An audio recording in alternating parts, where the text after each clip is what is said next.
môre by 21 Julie 2028, lesing 68 van die Groot Johannes Evangelie boek 4. Nou, hierdie lesingkie gaan voor Judas Iskariot wat vir Joshua nou konfronteer, want is niks anderste as vanuit die hoogmoed in daai man konfronteer hy Joshua en vergelyk hy hom, dat hy nie eintlik, hy een kant sê, ja, ek erken die mag van Jahwe is in jou, maar aan die ander kant sê, maar die Egiptiese kunstenaars kan ook al hierdie goed doen, so jy is nie veel beter nie. En dan sê, ja, jy het goeie ouers gehad en hulle kon jou ook opgeleid tot hierdie goed. So hierdie man is heeltemal 'n wêreldmens en ons moet hierdie emosies en eienskappe in wêreldmense erken. En ons moenie met diep innerlike waarhede by hierdie mense kom nie. Nie omdat ons hulle haat nie of nie wil hê dat hulle gered moet word nie, maar dis 'n struikelblok vir hulle. Hulle kan byvoorbeeld glad nie wonderwerke sien nie. Jy kry 'n ou, dan wil hy nie luister nie. En dan dink jy, maar as ek nou 'n wonderwerk doen, gaan ek hierdie ou aan my kant kry. Dis juis die wonderwerk wat hom nog meer teen jou sal verset. As hy nie die waarheid van die innerlike woord kan aanneem nie, dan kan jy nie veel met so 'n ou doen nie. Dan laat jy hom aan Vader oor en hy sal dan dinge oor so 'n persoon laat kom wat hom dan laat draai. So moes hierdie dinge uiteindelik in Judas Iskariot moes tot 'n uitbarsting kom in die verraad teen Joshua en waar hy hom dan self gaan ophang het aan 'n vyeboom. Die vyeboom stel Juda voor en Joshua is die vyeboom van alle vyebome. En hy het hom basies gaan hang aan Joshua. Deur hy verraad gepleeg het teen Joshua, toe kom hy tot sterwe. En hy het ook in die doderyk afgegaan. Ons lees verder vers 12. Watter nut, dis nou Judas Iskariot wat praat, kan 'n ewig onsigbare Jahwe ook vir my hê, wat ergens hoog bo alle sterre in sy ontoeganklike lig sit, en hom nooit aan sy skepsels vertoon, en geen wonders doen behalwe die onveranderlike van elke dag, wat egter net so goed deur die natuur self geproduseer sou kon word. U is ten minste vir my 'n egte Jahwe, omdat u voor ons oë, maar al te openlik en oortuigend in woord en daad laat sien het, as 'n volmaakte meester van die hele natuur en alle skepsels, wie soos u die lewe aan die dooies kan teruggee, en die elemente kan gebied, en selfs uit die lug 'n paar algeheel nuwe esels en visse in bestaan kan roep, en die voorraadkamers van die ou Markus met brood en wyn eweens uit die lug kan vul, die is vir my die enige ware Elohim, buiten wie alle ander my nie interesseer nie. Laat die suiwer goddelike kundighede dan kom van waar u maar wil. U bly vir my tog 'n ware Elohim. Het ek gelyk of nie? Heeltemal so op my agterkop geval is ek tog nie, soos wat my broer Thomas gedink het. Ons het nou maar reg deur die begin, het ons die stryd tussen Thomas en Judas Iskariot. Want Thomas het hom daar aangebring. En Thomas voel verskriklik verantwoordelik vir hierdie ou, wat elke keer, wanneer hy sy mond oopmaak, is daar 'n stryd en is daar probleme. En sulke mense kry jy. Jy kry net so ou, ons het gelukkig nie meer so mense in ons gemeente nie. As hy net in daai gemeente sy mond oopmaak, is daar 'n tweestryd en is daar gevegte. En dit is omdat daar 'n wêreldgees, is 'n ander gees deur so 'n persoon vloei. As ons dan in die waarheid is, en ek glo ons is in die waarheid, want Joshua is die waarheid, en al wat ek hier lees, is hierdie vergadering waar die mense daar buite op die heuwel sit, onder daai spesiale, wonderbare lig, en Joshua laat al hierdie goed opteken in die hemele, en sy antwoorde op al die probleme. So hy moet ook die ander ouens se woorde hier neersit, sodat ons die tipes kan herken, die mens wat so is. Nou ja, ons gaan verder, sy stryd is met Thomas. Ek weet wat ek weet, en waaroor ek praat. Kyk die hoogmoed daar. Maar as broer Thomas onophoudelik dink dat ek 'n esel of 'n os is, vergis hy hom geweldig met my. As ek met hom sou wou praat, soos wat ek kan praat, sou hy uit 1000 keer, nie een keer in staat wees om my te antwoord nie. Sou ek in u nie reeds lankal die ware Jahwe vermoed het nie, dan sou ek ook al lankal huis toe na my pottebakkery teruggegaan het. Maar omdat ek waarskynlik die beste weet wie hom in u bevind, bly ek en gee my baie winsgewende kuns op, hoewel ek nou nie ook juist geen vyand is van goud en glansende silwer nie. Want u geestelike goud en silwer is vir my beter. Maar dat Thomas my so pas heimlik in die oor gefluister het, toe die engel volgens u wil 'n kerngesonde eselin in die lewe geroep het, dat hierdie wonder maar net ter wille van my plaasvind, om my deur 'n lewende beeld te laat sien wie en wat ek is, dit kan ek tog nie laat verbygaan nie. As Thomas dink dat hy wyser is as ek, mag dit volgens hom so wees. Maar vir my moet hy met rus laat, want ek lê hom niks in die weg nie, en ook al noem hy my 'n dief, het ek beslis nog nooit iets van hom gesteel nie. U het ons vroeër tog almal 'n heerlike en buitengewoon goddelike wyse les oor die siekte van 'n mens se siel gegee, en aangetoon dat 'n mens nog meer geduld met 'n siek siel moet hê, as met die siek liggaam, alhoewel daar vir sulke suiwer goddelike lesse nie plek in sy hart is nie. Waarom neem 'n wyse Thomas dan ten opsigte van my dit nie ter harte nie, terwyl dit tog kan wees dat ek ook nog 'n siek siel het? Ek eis glad nie dat hy my om verskoning sal vra, omdat dit sy wysheid geval het om my 'n esel te noem nie. Want so deemoedig as wat hy dink hy is ek ook. Ek voel egter 'n behoefte om hier openlik te beken, dat ek weliswaar 'n mens is met 'n siek siel, maar daarom het Thomas oor sy baie gesonde siel nie beny nie. Daarom wil ek ook steeds, soos wat ek altyd was, sy vriend en goeie broer wees. Ek verlang slegs een ding van hom, naamlik dat hy van nou af aan sy ywer om kritiek te lewer op iemand anders sal uitoefen, en nie op my nie. Want tot nou toe is ek nog steeds dit wat ook hy is, naamlik 'n leerling van u, my meester en my Elohim, wat op dieselfde wyse as hy geroep is.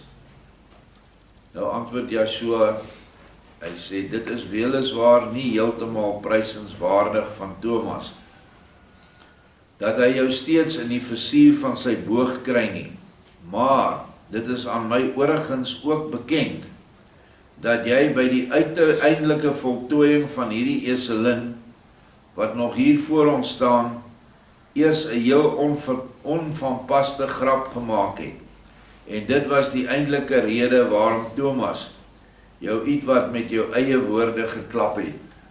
As ons luister nog, teruggaan na die 2 lesings toe waar Raphael hierdie eselin uit die niets skep om vir ons te wys hoe die skepping begin het, toe was daar 'n gelag gewees in die gehoor, en Raphael het hom so effens gewip daarvoor.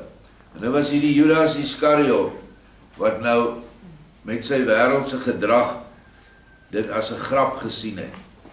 Vertel eers watter rede jy het om op te merk en eintlik te meen, dat al my wonders uiteindelik sou uitloop op die maak van kerngesonde esels. So hy het nou, dit is wat hy gesê het, al hierdie wonderwerke kom net op die ou einde op esels uit. Kyk, die opmerking van jou was baie boosaardig, en het sekerlik die kommentaar van Thomas verdien. Ek keer jou geloof nie af waarvolgens jy my sien, as die enige Elohim en meester nie. Alleenlik keer ek in jou af, dat jou geloof en oortuiging meer in jou woorde tot uitdrukking kom as in jou sielelewe.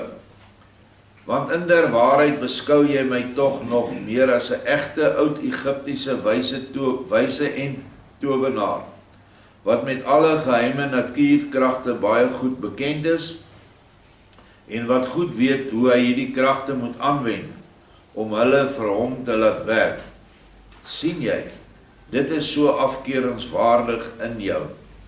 Wat vir honderde 'n suiwer waarheid is vir jou nog altyd aanleiding tot herhaalde twyfel en openlike beweringe, wat my altyd by enkele swakker broers in 'n twyfelagtige lig moet stel. Ken julle nou hierdie mense in ons volk? Ja, hulle sê hulle erken Yeshua, hulle sal selfs sy godheid erken, maar hulle moet hom altyd afbreek, en dit is so hartseer, dat die swakker is, altyd vir die leuen val, en dan volg hulle hierdie ou, en so het ons nou gemeentes, wat Yeshua se goddelike status heeltemal ontken, en dit selfs bespotlik maak, en hulle is die vinnigst groeiende gemeente, Israel gemeente in die land, en soveel mense loop agter hierdie blinde aan, en almal gaan in die sloot val, want sonder Yeshua, wat jy as een met en in die Vader sien, Vader, Seun en Gees, alles in Yeshua, kan jy nie gered word nie. Dit beteken jy kan nie die ewige lewe beerwe nie. Op die beste gaan jy aan die ander kant 'n ewige duisternis beerwe, en op die slegste gaan jy in die hel beland.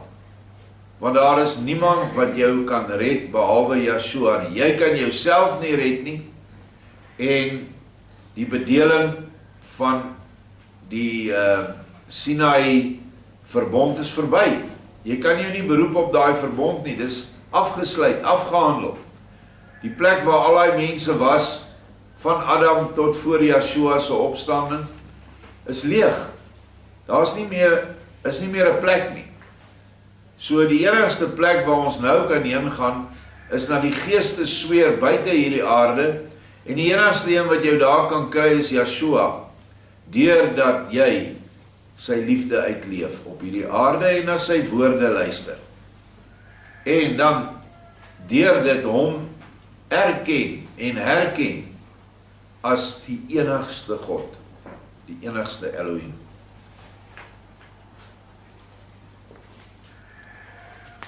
Waar is ons by vers 19? Ja, dis die helfte van hom. In die helfte. Jy het tog, dis nou vir Judas, toe ek aan verskeie verdrinktes die lewe teruggegee het, dadelik na vore gebring, dat die plek self en die stand van die sterre 'n groot rol sou gespeel het, en dat dit daarom maklik vir my was, om allerlei wonderwerke te doen. Op 'n ander plek sou dit my by verre nie weer so goed geluk het nie. In Nazareth, Kapernaum en in Kus, in Jesaira en selfs in Genesaret, het ek weliswaar ook groot wonderwerke gedoen, maar lank nie so baie soos op die plek nie. As jy my egter in alle erns beskou as jou enige Elohim en meester, waarom maak jy my dan verdag voor vreemdes? Heel parmantig en vasberade, sê Judas Iskariot. As jy die wêreld en die natuur egter bietjie van naderby bestudeer, skyn dit tog so te wees, dat Elohim altyd baie rekening hou met die geskiktheid van die plek waarop hy iets spesiaals wil skep. As ons na 'n hoë berg gaan, soos byvoorbeeld Ararat, sal ons niks anders as kaal gesteentes en sneeu en ys aantref nie. Waarom groei daar dan geen druiwe en vye, appels, perskes, kersies en pruime nie? Ek veronderstel dat Jahwe die plek nie geskik genoeg ag om hierdie soet wonders ook daar teweeg te bring nie. Dan wil dit lyk asof Jahwe self heel baie rekening hou met die geskiktheid van 'n plek, omdat hy andersins beslis ook op Ararat die voedende soete wonder sou neergesit het. En ek glo dat ek u niks van u goddelikheid ontneem nie, as ek beweer dat u vir die uitvoer van wonderdade altyd die een plek tog geskikter vind as 'n bepaalde ander, soos byvoorbeeld Nasaret, waar u uself nou nie juis oortref het met die doen van wonderwerke nie. U sou, as Jahwe wil, die groot woestyn van Afrika ook maklik kon verander in die mees geseënde en bloeiende landerye, as u daardie gebied daarvoor geskik en gunstig sou vind. Maar omdat daardie genoemde gebied nog steeds 'n woestyn is, en dit ook hoogs waarskynlik nog baie lank sal bly, glo ek dat u niks sal inboet op die goddelikheid as Afrika se groot Sahara woestyn nog baie lank dit sal bly wat dit is nie. Dit is my oortuiging, hoewel broer Thomas dit daarmee miskien wel nie heeltemal eens sal wees nie. Wat jy uit hierdie ou se debat met Yeshua, is eintlik dit woordestryd. Is hierdie man soek geleentheid om enige iets wil hy die baas wees. Hy wil die laaste woord hê. Hierdie Thomas kan ek nou so duidelik sien, hy is erg narcisties. Baie hoogmoed in hom.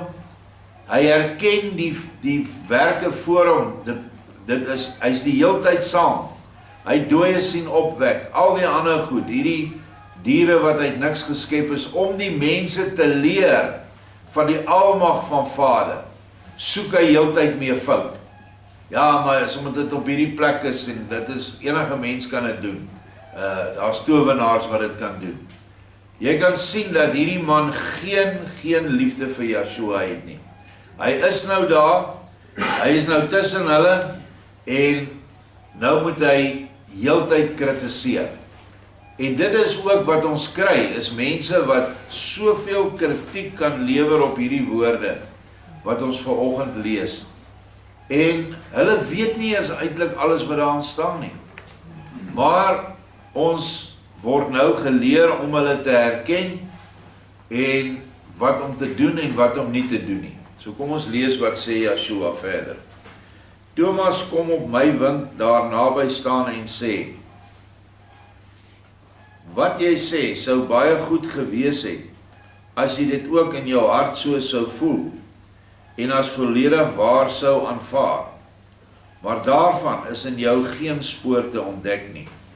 Volgens jou innerlike standpunt is die meeste nog steeds in die eerste instansie 'n wysgeer, wat in staat is om uit die talle leringe wat aan hom bekend is, 'n hoogtepunt van wysheid te distilleer, en ten tweede, iemand wat alle toorkuns so volmaak sy eie gemaak het, dat dit hom by bepaalde geleenthede en onder gunstige omstandighede nooit laat misluk nie. Jy het slegs die idee, en dit is taamlik nou verwant aan die van Satan, dat 'n egte groot towenaar, wat met sy wil alle hoë geheime kragte sou kon beheers, uiteindelik 'n egte God sou moet wees. Nou doen hom hier die geval voor, dat die meester Yeshua uit Nasaret volkome aan jou voorwaardes voldoen, en daarom bedink jy jou ook geen oomblik om die ou Elohim van Abraham, Isak en Jakob algeheel te onttroon, en in die plek daarvan jou towenaar op sy troon te stel nie. Want dat jy die gees van hierdie gewyde uit Nasaret vir presies dieselfde sou hou, as die een wat eens op Sinaï ons Vader sy wette onder donderende mag gegee het, daarvan is in jou hart geen spoor van enige begrip te vind nie. En omdat daar by jou nog steeds geen verandering ingetree het nie, het ek nou geen ander keuse as om jou gewis te vermaan, om nie by elke geleentheid waar jy op die voorgrond wil tree, en jou altyd verraderlike, onopregte mond wil oopmaak nie. Want elkeen wat anders dink en voel as wat hy praat, is 'n verraaier van die heiligheid van die waarheid. Daarom moet jy op hierdie wyse sekerlik laat vermaan en in die hele toekoms nie anders praat as wat jy dink en voel nie. Want dit is die aard en die manier van die verskeurende wolwe wat in skaapspelse rondsluip om des te makliker 'n onskuldige en sagte lammetjie in hulle dodelike kloue te kry. Verstaan my goed, want ek deursien jou geheel en al, en ek waarsku jou maar net dan, as jy jou stem laat hoor, want dan val dit my altyd op dat jy leuns vertel, omdat jy anders praat as wat jy dink en voel. Ek staan sekerlik nie vyandig teenoor jou as 'n mens met 'n siek siel nie, maar wel teenoor die siekte self. Einde van die hoofstuk. Nou, wie praat nou hier deur Thomas? Duidelik Yeshua. Hy roep vir Thomas nader en kom eintlik sê vir hom, wees 'n spreekbuis sodat ek my woord deur jou tot hom kan spreek. En dit is jou probleem met hierdie twee gesigte. Die ou Bybels het gepraat van gefeinstes. Die ander woord is 'n twee gesig of 'n ander Afrikaanse woord is 'n twee gat jakkals. Hy bly in twee gate en hy twee opinies van alles. Die een wat hy voorhou is vals, want dit is nie wat hy is nie. Sy ware ene verberg hy onder 'n skaapsmantel wat hy aantrek. Hy gee voor dat hy 'n herder is en dat hy vir die skape omgee. Maar as jy daai skaappels van hom aftrek, dan is daar 'n wolf daaronder. En dit is die wolf wat ons mense verskeur met valsheid en misleiding en wat ons mense dan uiteindelik, soos wat hulle agter hierdie blinde skaapsvel geklede wolf gaan, val hulle almal in die sloot. Die sloot is die afgrond of die duisternis, die hel. Daarom kan ons net aan Yeshua vashou en aan niks anders nie. En hierdie Judas Iskariot gaan jy baie ontmoet in jou lewe. Dis baie mense wat uit die kerk uit is, wat of nog nooit in 'n kerk was nie, wat ateïste is, maar wat slim is, wat 'n redelike intellek het, 'n wêreldse wysheid, waarmee jy gaan sukkel. Dis moeilik om met sulke mense te redeneer, want hulle sien alles natuurlik. Hulle het in hulle hart geen liefde vir ons meester nie. En dan sal jy die ander in die kerk kry, hy is 'n volledige volgeling van die kerk, of van die pastoor, of van die dominee. En jy gaan met hom ook nie regkom nie, terwyl hy vir jou sê, nee, hy glo. Maar eintlik is dit nie so nie, in sy hart is dit nie, dis in sy verstand. Maar die kennis van 'n noue, liefdevolle omgang met Yeshua, deur in liefde werksaam en diensbaar te wees, en liefde te doen waar liefde nie verdien word nie, om in nederigheid jouself te verklein en te verneder om 'n ander mens te help. Dit is nie by sulke mense moontlik nie. Hulle sal altyd 'n verskoning uitdink om dit nie te doen nie. En dis ongelukkig die enigste manier waarop ons kan oefen om eenwording te verkry. In gister se lesing het hy die woord oefen gebruik, wat jou by die wedergeboorte bring. Dis nie sommer 'n ding wat op jou afgegooi word nie, soos wat baie mense dit beweer in hulle kerkdogma, dat hy sal die wedergeboorte vir jou gee. Hy gooi dit vir jou, jy het geen iets daarom te doen nie, jy is net onder sy genade. Ja, ons is onder sy genade. Dat hy met sondaars soos ons nog steeds moeite doen, dis sy genade. Maar die wedergeboorte moet jy verwerf. Dit is 'n job vir jou. Natuurlik sal hy jou in alles help. Hy voorsien die krag, hy voorsien die insig, die wysheid, alles voorsien hy vir jou. Die vermoë om liefdeswerk te kan doen, voorsien hy. Omdat hy jou graag weer terug in sy huis wil hê. Maar van jou af moet daar 'n poging aangewend word. Geloof is nie genoeg nie. Geloof is nog in die verstand. Eers wanneer geloof in liefdesdade aktief raak, kan jy van 'n hartsgevoel praat, waar Yeshua jou wil hê. Hy wil jou in jou hart hê. Want dis al plek waar hy kan kom woon. Is in 'n gesuiwerde, gereinigde hart wat in liefde werksaam is. Baie dankie.